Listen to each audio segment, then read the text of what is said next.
আমরা এবার একটা দারুণ শোভাযাত্রা পাইছি, তাই না? সব জাতি গোষ্ঠীর শোভাযাত্রা। এমন কোনো গ্রুপ নাই বাংলাদেশে যা এই শোভাযাত্রা আসেনি। এইটাই আগামীর বাংলাদেশ। আগামীর বাংলাদেশ বাঙালির না, আগামীর বাংলাদেশ বাংলাদেশে বসবাস করা সব জাতিগোষ্ঠী। তারপরেও পন্দের আলো লিখে বাঙালির প্রাণের উৎসব। মাসুদ ভালো হবে, কিন্তু পন্দের আলো ভালো হবে না। এর মধ্যে ছায়ানট তার বদমাইশি কিন্তু বন্ধ করেনি, বলিছে বাঙালি জাগবেই, সবাই মিলে সুন্দর দিন কাটানোর সময় ফিরবেই। বুঝিসাও? ফিরবেই, ফিরবেই মানে সময়টা চলে গেছে। আবার আপা যখন চট করে ফিরে আসবে তখন আবার সুন্দর দিন কাটাবে। আগে কি সুন্দর দিন কাটাইতাম, এখন কাটাইতে পারিতেছে না। আমি জানতাম এই বদমাইশি এরা করবে।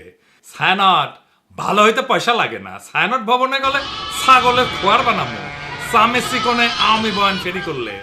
এই জন্য বলছিলাম কি কয় কি গায় সেটা আগে থেকে দেখে নেওয়ার জন্য। যাই হোক, এবার আসি রাজনীতিতে। প্রথমে ঐক্য নিয়ে কথা বলি। হাসিনার বিরুদ্ধে লড়াই যারা করেছি তারা কেন ঐক্যবদ্ধ নাই? এটা একটা সাধারণ মানুষের প্রশ্ন। এই প্রশ্নটা সঙ্গত, আর এটাও সঙ্গত যে আমাদের ঐক্য থাকারও কথা না। দ্বিতীয় বিশ্বযুদ্ধে হিটলারের বিরুদ্ধে আমেরিকা, রাশিয়া, ব্রিটেন একসাথে লড়াই করেছে। এদের বলা হয় যে মিত্র বাহিনী। তো হিটলারের পতন হওয়ার পরে রাশিয়ার আমেরিকার মিত্রতা কি থাকিছে? থাকে নাই। এই দুই শক্তি ঠান্ডা যুদ্ধে লিপ্ত হয়েছে, তাই না? অত দূরে যাইতে হবে না। 1990 খালেদা জিয়ার হাসিনা ঐক্য ছিল না, তারা একসাথে এরশাদকে হটানোর লড়াই করেছে না, থাকছে ঐক্য? থাকে নাই। হাসিনা বিরোধী ঐক্য নষ্ট করার দায় পড়ে বিএনপি। প্রথমে শুরু হইলো টেম্পু স্ট্যান্ড দখল, এখনো চলিচ্ছে। দেখেন, তৃণমূলে নিজেরাই দখল নিয়ে মারপিট করিচ্ছে, আর বুড়ারা আছে ক্ষমতায় যাওয়ার জন্য নির্বাচন নির্বাচন নির্বাচন করে মুখে ফেনা তুলে ফেলেছে। গণতন্ত্রের জন্য নাকি নির্বাচন লাগবে, ডিসেম্বরের মধ্যেই নাকি নির্বাচন লাগবে। এই ডিসেম্বরের আগে বাংলাদেশের জাতীয় সংসদ নির্বাচনের ব্যবস্থা করবেন। শুনেন, এই সালাউদ্দিন সাহেব আগে কি কইছিল? আমরা সময় বাইরে দিতে চাই না। সুতরাং গণতান্ত্রিক প্রক্রিয়ায় ফিরে যাওয়াটার বিষয়টি অগ্রাধিকার। তো সেই হিসাবে আমরা কোনো নির্ধারিত সময়সীমা রেখা আমরা বলতে চাই না। শুনেছেন? তো এখন সময় বেঁধে দিতে চায় কেন সালাউদ্দিন সাহেব? ইন্ডিয়ানরা কয়ে দিছে আপনি তো 9 বছর ওদের আতিথেয়তায় ছিলেন, আপনার দলের লোকেরাই তো মনে করে আপনি কম্প্রোমাইজ। আপনি ভারত সরকারের আশ্রয় থেকে রাজনৈতিক কর্মকাণ্ড চালাইতেন। কেমনে কেমনে আপনারা চালাইতে দিত? আপনার দলের লোকেরাই বলেছিল। দেখেন কি লিখিছে, বিএনপির নেতা কর্মীদের বড় একটা অংশ এখনো সালাউদ্দিন আহমেদকে পরিপূর্ণভাবে মুক্ত বা স্বাধীন বলে মনে করেন না। তাদের যুক্তি, সালাউদ্দিন আহমেদ আদালতে খালাস পেয়েও দেশে ফিরতে পারছেন না।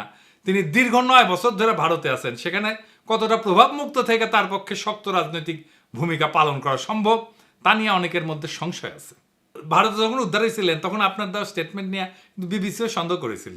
আপনি বলেছিলেন মুখোশ পরা লোক আপনারা ফেলাই গেছে, নিজেরও মুখ ঢাকা ছিল। তো প্রশ্ন করেছিল মুখ ঢাকা থাকলে আপনি কেমনে দেখলেন মুখোশ পরা লোক ফেলাই গেছে আপনারে? যাই হোক, এ বিষয়ে পরে আসবো, আরো মেলা আছে। তারপরে তো এস আলম কেস আছেই। মানুষে মনে করে এস আলমের ব্যবসা এখন সালাউদ্দিন সাহেব দেখে। এমনি এমনি গাড়ির চুরি ছিল, তাই না? সালাউদ্দিন সাহেব যখন ধরা পড়েছিল না, তখন এস আলমের ব্যাংকের এক ম্যানেজারের বাসার থেকে ধরা পড়েছিল। এস আলমের সাথে আপনার এত খাতির কেন সালাউদ্দিন সাহেব? আবার সালাউদ্দিন সাহেব কইছে বারবার মনে করাই দেবে প্রফেসর ইউনূসের সরকার অনির্বাচিত। কিন্তু একটি নির্বাচিত সরকারের বিকল্প তো আপনারা হতে পারেন না, আপনারা অবশ্যই অনির্বাচিত। সেটা প্রতিদিনই আপনাকে স্মরণ করিয়ে দেওয়া হবে। কেন সালাউদ্দিন সাহেব মনে করাই দিতে হবে কেন? প্রফেসর ইউনূসের সরকারকে আপনার মতো ডিমেনশিয়ায় আক্রান্ত, আপনার তো ব্রাহ্মী রসায়ন খাইতে হবে। দেখেন কতজন আওয়ামী আমলের নির্যাতনের শিকার হয়ে মারা গেছে, তার সংখ্যা আপনি বলতে পারেন না। শোনান এডিটর সাহেব।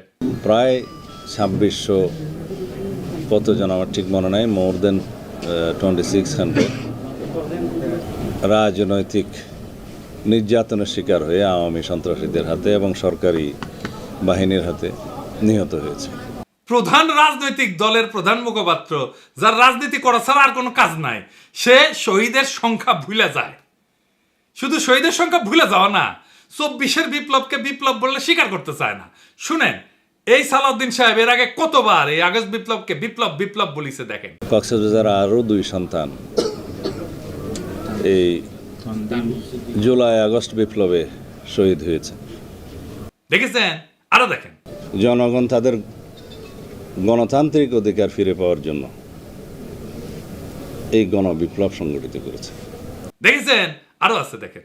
পৃথিবীতে একটা নজিরবিহীন ছাত্র জনতার বিপ্লব হয়েছে, সেই বিপ্লবকে পৃথিবীর সামনে দেখিয়ে দিতে হবে এই রক্তাক্ত বিপ্লবের মধ্য দিয়ে। দেখেছেন, বিপ্লব বিপ্লব বলতে বলতে কাইট হয়ে পড়ে যায়। এইবার বলেন যে কয় মাসের মধ্যে সে চোখ উল্টায় দিচ্ছে, দেখেন কি করছে। এদেশে গণতান্ত্রিক গণঅভ্যুত্থান, ছাত্র গণঅভ্যুত্থান সৃষ্টি করেছে। কেউ যদি এটাকে বিপ্লব বলতে চায় তাহলে আমি দুঃখ প্রকাশ করব, এটা কোনো সামাজিক বিপ্লব নয়। তো সালাউদ্দিন সাহেব, আপনার ওটা মুখ না গোয়া? হাসিনার সাথে তফাৎ কি? হাসিনা চোখে মুখে মিছা কথা কইতো, আর সালাউদ্দিন সাহেব নিজে যা বলছে সেইটা 1 বছর না যাইতে যাইতেই ঘুরে ফেলছে। ক্ষমতায় গেলে কোনো প্রতিশ্রুতি রাখবে এরা? রাখবে না। তার স্যাম্পল তো এখানেই। আর সে কি রাজনীতি, সংবিধান এসব বুঝে? এই সমস্ত কথাবার্তা যে কয়, আসেন এটা একটু দেখি। সে বলছে নির্বাচিত সংসদ সংবিধান সংশোধন করবে। শুনেন, সংবিধান সংশোধন করবে কে? একটি সংসদ, জাতীয় সংসদ, গণতান্ত্রিকভাবে নির্বাচিত একটি রাজনৈতিক সরকার, একটি জাতীয় সংসদ সংবিধান সংশোধন করার এখতিয়ার রাখে। ওই সংবিধানও বুঝে না। বাংলাদেশের জনগণ সংবিধান রচনা করবে। অবাক ব্যাপার কি জানেন? বাংলাদেশের মানুষ এই 55 বছরে একবারও নিজের সংবিধান নিজে রচনা করতে পারেনি, একবারও না। বিষয়টা বুঝায় বলি। ধরেন আপনি পরীক্ষা দেবেন, আপনার প্রশ্ন করবে কে? আপনার টিচার তো, তাই না? আপনি তো আপনার প্রশ্ন, পরীক্ষার প্রশ্ন তৈরি করতে পারেন না। সংবিধান রচনা বা সংশোধন সেই রকম। আপনি যখন সংসদে বসেন তখন আপনি সংবিধানের আলোকে তার নির্দেশনায় আইন তৈরি করেন। আইন তৈরি করাই সংসদের কাজ। এলাকার উন্নয়ন সংসদের কাজ না। এলাকার উন্নয়ন পৌরসভার কাজ বা সিটি কর্পোরেশনের কাজ বা ইউনিয়ন পরিষদের কাজ। সংসদ সদস্য আসলে পৌরসভার চেয়ারম্যান মনে করে নিজেকে। রাষ্ট্র তাই করে, তার মাধ্যমে উন্নয়ন প্রকল্প করে। এর ফলে যাদের উন্নয়ন করার কথা, যে স্থানীয় সরকার, তারাও শক্তিশালী হয় না, আর এই এমপি গুলো ধান্দার মধ্যে ঢুকে যায়। উন্নয়ন প্রকল্প করলে টাকা খরচা করবে এমপি, টাকা মারা যাবে উন্নয়ন প্রকল্প থেকে। যেই সংবিধানের আলোকে আইন তৈরি করবে সেই সংবিধানে সে হাত দিতে পারবে না। তো এই উন্নয়ন প্রকল্পে কেন এত এমপির খায়েশ জানেন? উঠে গেলে টাকা মারা যাবে উন্নয়ন প্রকল্প থেকে। এই জন্যেই এই এমপি হইতে চায়। যেই সংবিধানের আলোকে আইন তৈরি করবে সেই সংবিধানে তো সে হাত দিতে পারবে না। তাইলে তো সে সংবিধান এমনভাবে বানাবে যে তার সুবিধা হয়। তাই সংবিধান রচনা করে গণপরিষদ। গণপরিষদের কাজ শুধু সংবিধান রচনা করা। সেই সংবিধানের আলোকে সংসদ নির্বাচন হবে। তখন গণপরিষদ ভেঙে যাবে। বিএনপি বলে আমরা নাকি নির্বাচন চাই না, মিছা কথা। আমরা নির্বাচন চাই, যত দ্রুত নির্বাচন সম্ভব সেটাই চাই, কিন্তু সেই নির্বাচন গণপরিষদের নির্বাচন, যা একটা নতুন সংবিধান রচনা করবে। বরং বিএনপি নির্বাচন চায় না, বিএনপি গণপরিষদ নির্বাচন চায় না। কারণ গণপরিষদ তো তাদের লুটপাটের রাস্তা বন্ধ করে দেবে নতুন সংবিধান লিখা। তাই তারা সংসদ নির্বাচন চায়। আপনারাই বলেন, হাসিনা যে সংবিধান রেখে গেছে, যে সংবিধান খালেদা জিয়া ছুঁড়ে ফেলে দিতে চাইছেন, সেই সংবিধান বদলাইতে চায় না কেন বিএনপি? এই প্রেম কেন হাসিনার সংবিধানের প্রতি, সেটা আমরা জানতে চাই। নয়তো ব্যাখ্যা দেন কেন খালেদা জিয়া সংবিধান ছুঁড়ে ফেলে দিতে চাইছিলেন। সে বলে প্রফেসর ইউনূসের সরকার অনির্বাচিত সরকার। আসেন এটা একটু বুঝে দেখি, আগে এটা শুনে। কিন্তু একটি নির্বাচিত সরকারের বিকল্প তো আপনারা হতে পারেন না। আপনারা অবশ্যই অনির্বাচিত, সেটা প্রতিদিনই আপনাকে স্মরণ করিয়ে দেওয়া হবে। সালাউদ্দিন সাহেব 1975 7 নভেম্বর থেকে 1978 সাল 3রা জুন পর্যন্ত জিয়াউর রহমানকে নির্বাচিত সরকার ছিল। দুনিয়ার কোথাও আছে অন্তর্বর্তীকালীন সরকার নির্বাচিত হয়? আন্দাবরি কথা বলেন কেন? নির্বাচিত অনির্বাচিত প্রশ্ন আসতেছে কেন? ওই যে ইন্ডিয়া বলে দিছে না আনইলেক্টেড সরকার, এটাই শিখাই দিছে ইন্ডিয়া বিএনপি। তাই জপিচ্ছে। ওই যে দিল্লি রয়টার্সে লেখা হইলো না আনইলেক্টেড সরকার। এই যে দেখেছেন, an unelected interim government led by Nobel Peace Prize laureate Mohammad Yunus. ওই যে কইছে না ইংরেজিত কিবেন কইছে, ইংরেজিত যেহেতু কইছে ঠিকই কইছে। তারপর থেকে বিএনপি জপিচ্ছে আনইলেক্টেড অনির্বাচিত। আরে অন্তর্বর্তীকালীন সরকার তো অনির্বাচিত হয় রে বেকুব। প্রশ্ন হচ্ছে সরকার বৈধ কিনা। জি, এটা বৈধ সরকার। আপিল বিভাগের মতামত নিয়ে সরকার গঠন করেছে সুপ্পু। তো করে প্রিয় সুপ্পু, বিএনপি প্রিয় সুপ্পু নাকি এখন সুপ্পু তিতা হয়ে গেছে? হ্যাঁ, আইনের কোনো ফাঁক নাই কলে। আর এই সরকারের সকল কাজের বৈধতা দিবে সেটা সালাউদ্দিন সাহেবের দলই হোক বা অন্য কোনো দলই হোক, যেই আসুক ক্ষমতা। সালাউদ্দিন সাহেবের দলের আসার সম্ভাবনা কম, অন্য দলই হয়তো আসবে। পরবর্তী সরকার ক্ষমতা আসলে যার প্রথম কাজ হবে প্রফেসর ইউনূসের সরকারের সকল কাজকে বৈধতা দিয়ে আইন তৈরি করা। এটা তাকে করতেই হবে, না হলে তার সরকার অবৈধ হবে। বিএনপির সাথে আমাদের সমস্যা নির্বাচন নিয়ে না, বিএনপির সাথে আমাদের তফাৎ হাসিনার ব্যবস্থা টিকায় রাখে আগে সংসদ নির্বাচন, নাকি হাসিনার ব্যবস্থা কবর দেওয়ার জন্য আগে গণপরিষদ নির্বাচন। তফাৎ খুব পরিষ্কার। বিএনপি চায় হাসিনার ব্যবস্থায় থাকুক, আগের মতোই সংবিধান থাকুক। আর আমরা চাই হাসিনার ব্যবস্থা বদল করার জন্য গণপরিষদের নির্বাচন হোক আগে, নতুন সংবিধান তৈরি করি, নতুন সংবিধানের অধীনে সংসদ নির্বাচন। এত নির্বাচন করতেছেন, দলের মধ্যে নির্বাচন করে কমিটি তৈরি করতে পারেন না কেন? আগে ওইটা করেন। নিজের দলের নির্বাচনের কালচার নাই, আর দেশের মানুষের শিখাইতে আসছে গণতন্ত্র আর নির্বাচন। খারান হাইসানি। হ্যাঁ, আমি না ঘরে আসবো, দেখা যায়। এতদিন কোন কমিটিটা নির্বাচন করে আপনি করতে পারছেন? নিজের কোন কমিটি? নিজের কমিটি করতে পারেন না নির্বাচন করে, আর জাতীয় নির্বাচন নিয়ে মাথা খারাপ করে ফেলছেন। আর ভাই, আপনার তো দলেরই ঠিক নাই। মির্জা আব্বাস কয় এটা দ্বিতীয় স্বাধীনতা না। স্বাধীনতা দিবস প্রমাণ করবে যে দ্বিতীয় স্বাধীনতা বলে বাংলাদেশে কিছু নাই। সে নিজের দলের চেয়ারপারসনের বক্তব্য শুনে নাই। দেখেন তারেক রহমান কি বলে। 1971 এর মুক্তিযুদ্ধ আর 2024-এর মুক্তিযুদ্ধ, উভয় মুক্তিযুদ্ধেই জনগণের বার্তা একটি। কি সেটি? সেই বার্তা হলো শর্ত দিয়ে স্বাধীনতা হয় না। স্বাধীনতা প্রিয় জনগণ স্বাধীনতা অর্জন কিংবা স্বাধীনতা রক্ষায় কোনো শর্ত মানে না, মানতে রাজি না। গণহত্যাকারী স্বৈরাচারী হাসিনা পালিয়ে যাবার পরে বাংলাদেশ থেকে, প্রিয় বাংলাদেশ থেকে আমি যত মানুষের সাথে কথা বলেছি, প্রতিটি মানুষ অনুভূতি প্রকাশের প্রথম উচ্চারণ ছিল বাংলাদেশ স্বাধীন হয়েছে। স্বাধীন বাংলাদেশ থেকে বলছি।